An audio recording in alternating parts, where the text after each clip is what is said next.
আসসালামু আলাইকুম।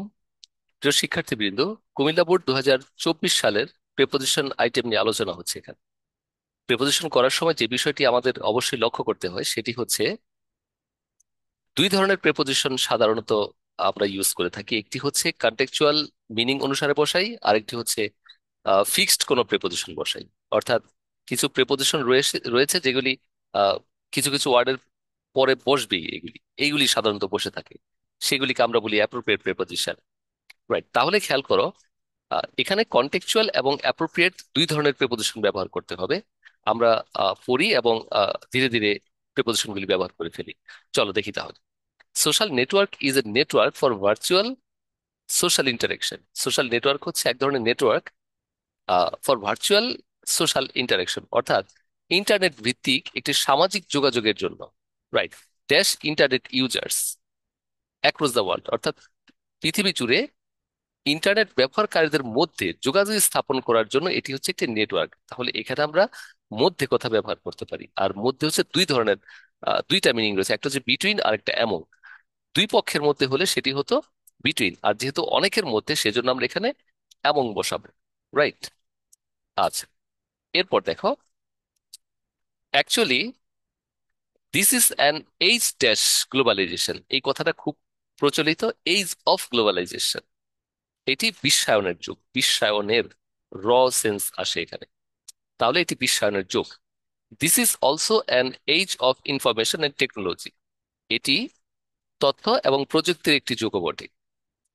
People all over the world are virtually connected dash one another. এখানে একটা বিষয় লক্ষণীয়, সেটি হচ্ছে কানেক্টেড এর পরে কিন্তু দুই ধরনের প্রেপোজিশন আসে। একটি হচ্ছে টু, আর একটি হচ্ছে উইথ। টু হচ্ছে যখন কোনো কিছুর সাথে সরাসরি কোনো কিছু লিঙ্ক করা হয়। আহ, যদি ইজিলি বলতে হয় তাহলে যদি ফিজিক্যালি কোনো কিছুর সাথে কানেক্ট থাকে, যেমন কম্পিউটারের সাথে ইউএসবি পোর্টটাকে কানেক্ট করে দাও, তো সেই ক্ষেত্রে টু বসাতে হয়। আর যদি এইভাবে না হয়ে ইমোশনালি বা আইডিয়াগত ভাবে কোনো কিছুর সাথে কানেকশন থাকে বা দূর থেকে দূরে যোগাযোগ থাকে, সেই ক্ষেত্রে আমরা উইথ বসাবো।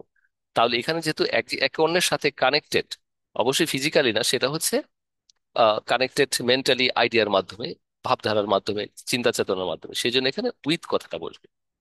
Right, with one another.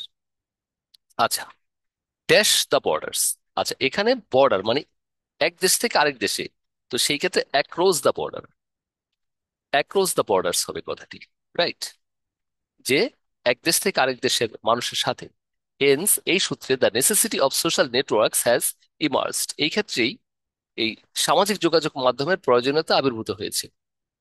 But the young generations are getting addicted. কিন্তু ইয়াং জেনারেশন তারা আসক্ত হয়ে যাচ্ছে। অ্যাডিক্টেড এর পরে জেনারেলি টু কথা আসে। রাইট, অ্যাডিক্টেড টু, তারা আসক্ত হয়ে যাচ্ছে। রাইট, আসক্ত হয়ে যাচ্ছে সোশ্যাল নেটওয়ার্কসে।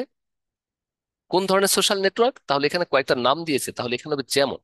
আর আমরা জানি লাইক মানে হচ্ছে যেমন, যেটি প্রেপোজিশন হিসেবে ব্যবহৃত হয়। আচ্ছা, যেমন Facebook, Twitter, Instagram etcetera. The lifestyle of the young before and after getting use to.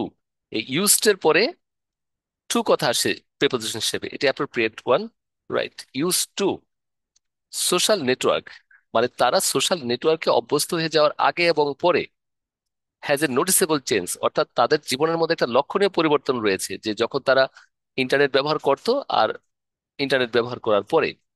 In fact the students who were use to studying at the table before, যারা পূর্বে টেবিলে বসে পড়াশোনা করতো, now it is pass their valuable time, এখন তারা তাদের মূল্যবান সময় পার করে by chatting dash the social media, অর্থাৎ সোশ্যাল মিডিয়ায় তারা চ্যাটিং করে সময় পার করে। সুতরাং অন সোশ্যাল মিডিয়া কথাটি হবে এখানে, যে সোশ্যাল মিডিয়াতে বা মিডিয়ায়। এখানে ইন্টারনেট প্রযুক্তি ব্যবহার করার ক্ষেত্রে আমরা অন কথাটা বসাই, কোনো নেটওয়ার্ক বা হ্যাঁ এইভাবে ইন্টারনেট, এগুলির ক্ষেত্রে আমরা অন কথাটা বসিয়ে থাকি।